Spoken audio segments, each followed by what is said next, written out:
Volume 2, Chapter 194, 19th of June, 1945. From Shechem to Beeroth. As a river grows larger when new tributary streams flow into it, so the road from Shechem to Jerusalem is becoming gradually more and more crowded, as believers heading for the Holy City pour onto it along secondary roads from villages. A situation which is of great help to Peter in distracting the attention of the boy who is now passing near the hills where he was born and where his parents are buried under a landslide.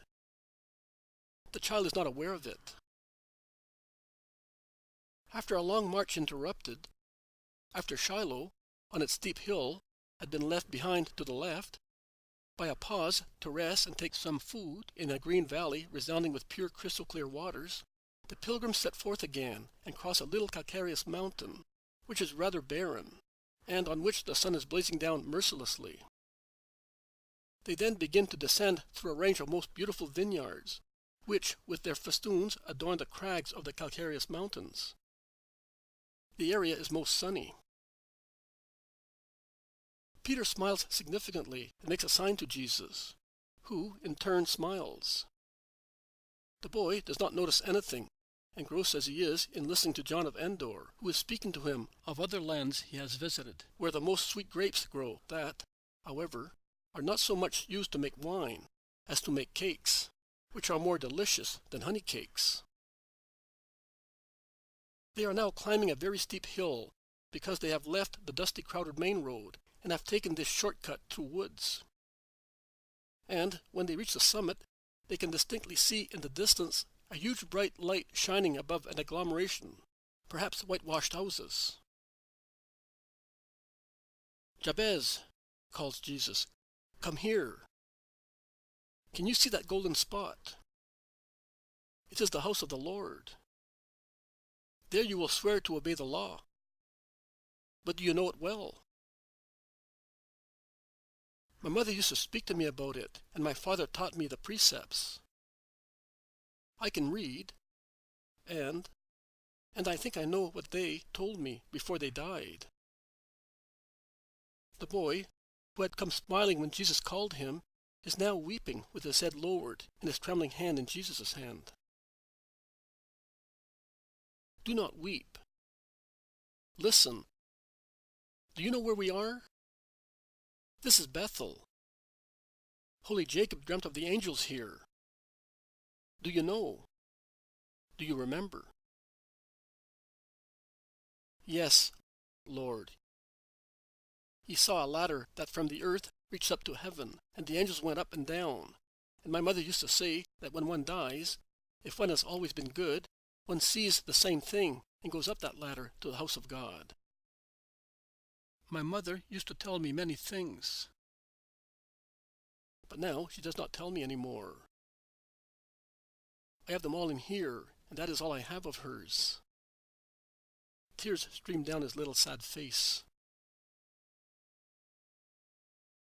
Do not weep like that. Listen, Jabez. I also have a mother, and her name is Mary, and she is holy and good, and can tell you many things. She is wiser than a teacher, and more gentle and beautiful than an angel. We are going to see her now. She will love you so much, and she will tell you many things. And then John's mother is with her, and she is very good, too, and her name is Mary. And there is the mother of my brother Judas, and she is as sweet as a honey cake, and her name is Mary, too.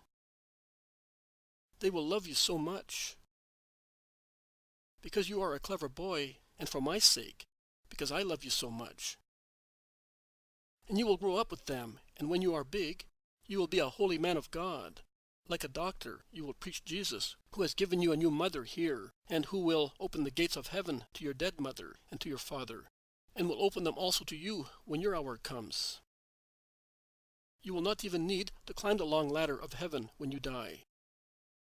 You will have climbed it during your lifetime, being a good disciple, and you will find yourself up there, at the gate of paradise, and I will be there, and I will say to you, "Come, my friend and son of Mary, and we shall be together." Jesus' bright smile, while walking slightly bent to be closer to the raised face of the child who was walking beside him, and with his hand held by Jesus and the wonderful story, wipe his tears and make him smile. The boy, who is far from being dim of wit, but is only stunned by grief and the hardships he has suffered, is interested in the story and asks, "You said that you will open the gates of heaven. Are they not closed because of the great sin? My mother used to say that no one could enter until forgiveness had come and the just were waiting for it in limbo. It is so. But preaching the word of God, I will go to the Father and, having obtained forgiveness for you, I will say to him, 'Father, I have fulfilled your will. Now I want my reward for my sacrifice. Let the just, who are waiting, come to your kingdom.' And the Father will say to me, 'Let it be done as you wish.' I will then come down, and I will call all the just, and at the sound of my voice, limbo will open its gates, and the holy patriarchs, the bright prophets, the blessed women of Israel will come out rejoicing. And do you know how many children? There will be children of all ages, as many as the flowers in a flowery meadow. And they will follow me singing, and will ascend to the beautiful paradise. And will my mother be there? Most certainly. You did not say to me that she will be with you at the gate of heaven when I am dead, too. There is no need for her and your father to be at that gate. Like bright angels, they will fly continuously from heaven down to the earth, from Jesus to their little Jabez. And when you are about to die, they will do what those two little birds over there in that hedge are doing. Can you see them? And Jesus takes the boy in his arms to let him see better. See how they are sitting on their little eggs?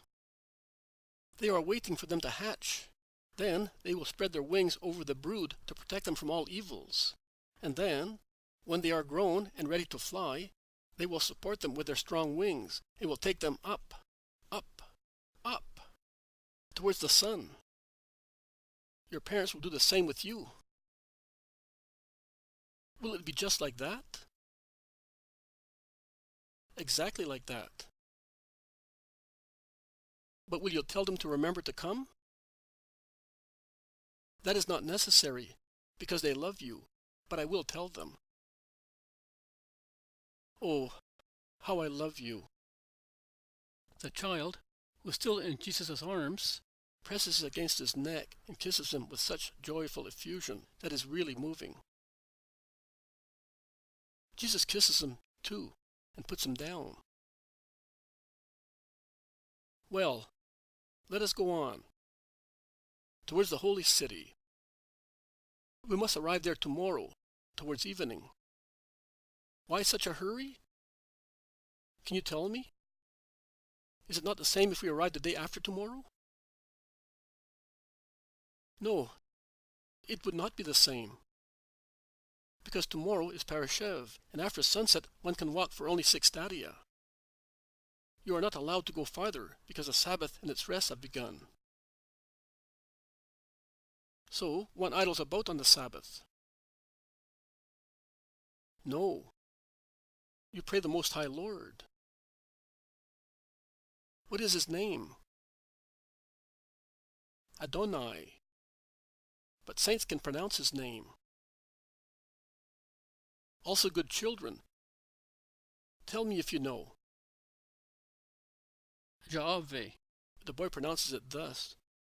A very soft G, which is almost a J, and a very long A. And why does one pray the Most High Lord on the Sabbath? Because he told Moses when he gave him the tables of the law. Oh? Did he? And what did he say? He said that we must keep it holy. For 6 days you shall labor, but on the 7th day you shall rest and make others rest, because that is what I did, too, after the creation. What? Did the Lord rest? Did he become tired creating? And was it he who created? How do you know? I know that God never tires. He was not tired because God does not walk and does not move his arms. But he did it to teach Adam and us and to have a day on which we think of him. And he created everything, most certainly. The book of the Lord tells us.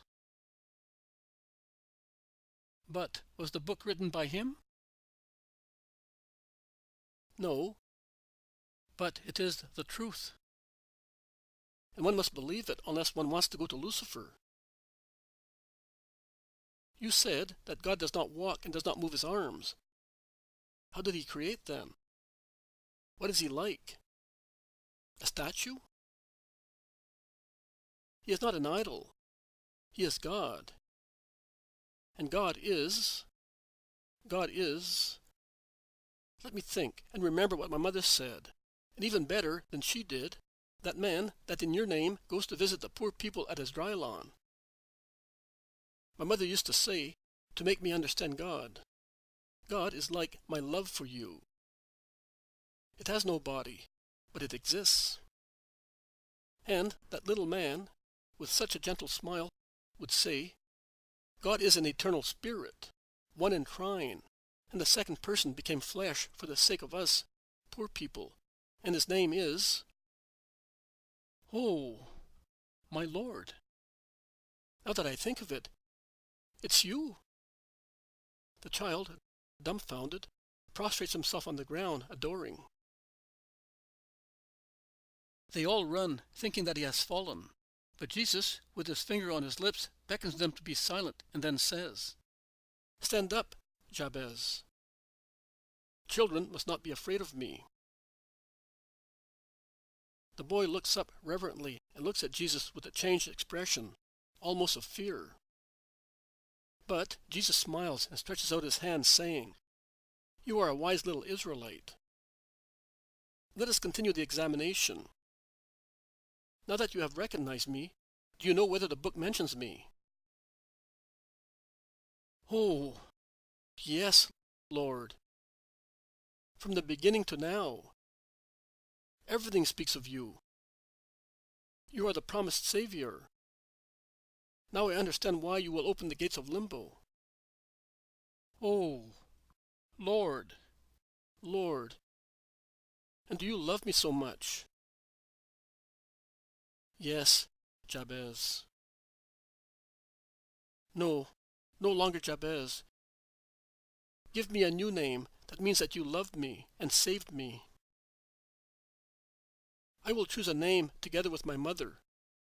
All right? But a name that means just that. And I will have it from the day I become a son of the law.